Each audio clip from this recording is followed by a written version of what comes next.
আসসালামু আলাইকুম। আমরা আছি রিলিজ করে আজকে যে সাংস্কৃতিক এবং বিজ্ঞান মেলা তারই একটি প্রজেক্টে আছি ক্লাস 9-এ। তারা বানিয়েছে ভূমিকম্প। এখন আমরা এই সম্পর্কে দেখব এবং জানবো। মিস্টার, নামটা বলুন।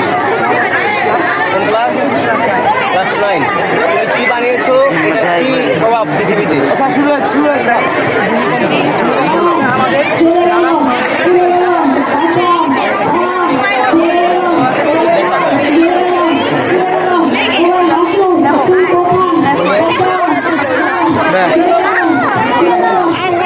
আপনারা দেখতে পাচ্ছেন যেটা কাঁপতেছে, মানে ভূমিকম্প হচ্ছে, তারপরে কিন্তু এই বিল্ডিং দাঁড়িয়ে আছে, কারণ এগুলোকে ভূমিকম্প সহনশীল এর পাশে আছে উচ্চ কম্পনশীল, অর্থাৎ যদি ভূমিকম্প